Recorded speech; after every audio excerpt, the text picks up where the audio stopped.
Тук по-скоро това не е точно за надраскване, нали?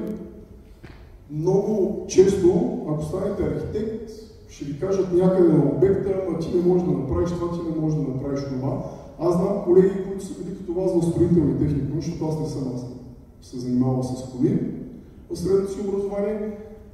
Знам колеги дърводелци, които могат да мажат. Да, това е полезно, защото знаят какво се случва, но истината е, че на тях не им плащат по 5 лева на квадрат повече от мен, така че това също не ви е много добро, но не ви е необходимо.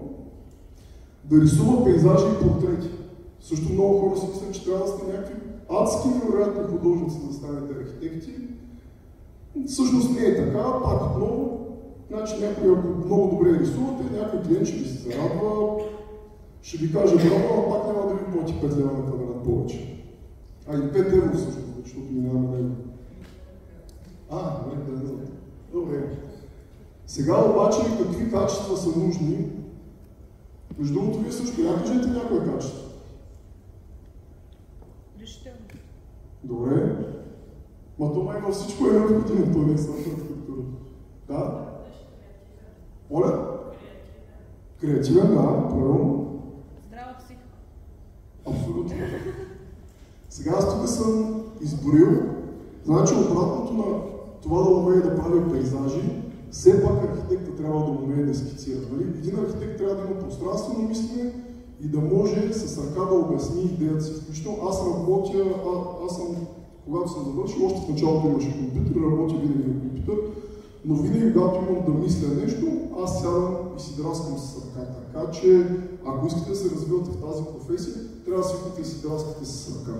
Нали, не е нужно да рисувате. Аз, примерно, като съм правил чертежи, съм бил много немърлив, но важно е да може да скицирате и да мислите с ръката, защото някакси ръката взима решение вместо вас и малко ви сваля това много. Следващото нещо е подобно пространствено мислене. Нали, всъщност, защо е нужна математиката? На вас не ви трябва някаква висша математика да сте архитекти. Трябва горе-долу да сте добри по геометрия, горе-долу да се оправят с цифрите, защото иначе в противен случай на някакъв елементарен проект просто ще закъсате. Нали, това да превръщате метри квадратни в метри кубични, проценти, няма как да не го можете. Следващото нещо, да има добър вкус. Сега добрия вкус е много относително понятие, но ако имате лош вкус и правите кофти сгради, това ще се забележи и просто няма да ви върви професията. Сега тук малко по-специфично. Да анализира и взема решение. Това ни връща към това, което казах, какво е основното за един архитект, защото това е смисъл на тази професия. Трябва да може да анализирате и да оценявате, да си казвате, това е добро, има по-добро. Тук всъщност идва креативността, защото нали, казвате креативността, тя е много важно качество, но всъщност креативността, колкото и сухо да звучи, тя идва от някакъв анализ и вземане на решение. И то креативността е анализ и вземане на решение по някакъв различен нов начин, който друг не би се сетил. И най-накрая това, което ви казах, да борави с цифри. Метри кубични, метри квадратни, проценти, да знае някакъв материал колко струва, да си представя сградите, колко кубика тук имат, колко енергия хъбят, колко струват. Много важно каква възвръщаемост има, защото клиентите поръчват сградите с възвръщаемост, но те не ги поръчват просто е така. Дори да сте с някаква социална мисия, както някой каза, хората, които ви даряват пари за тази социална мисия, те не ги хвърлят просто така. Те искат от вас ефективност, искат с тези пари вие да обгърнете максимален брой хора с тази сграда. Сега, какво е заплащането? Всеки се срамува нали, да пита за пари. Аз съм се направил някаква такава социална пирамида. Значи, заплащане на архитекта не е лошо, не е нещо вау. После ще ви кажа защо не е вау. Значи, най-отгоре стоят програмистите и плочкаджиите. Тях никакъв шанс да ги стигне, да си знаете. Докторите горе ги, ама някакси хората и той прави много повече разчитат на здравето си, отколкото сградите.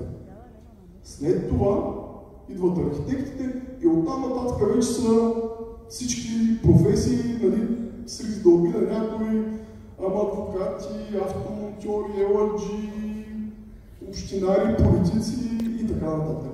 Така че това е. И примерно забелязал съм, докато работя някаква такава закономерност, проектите на квадрат струват горе-долу колкото готовия кофраж на квадратен метър. Така че нали, това очаквате заплащане. Сега, какъв е проблема с това заплащане, което казах не е лошо, обаче винаги е пари срещу време. Но понеже това е някаква занаятчийска професия, вие няма как да скалирате, няма как да направите, почти няма в света, дори най-така големите проектантски бюра, и те са на пръстите се броят, са, примерно да кажем, по 1000 човека. В България мисля, че няма над 100 човека, аз съм им гледал оборотите, не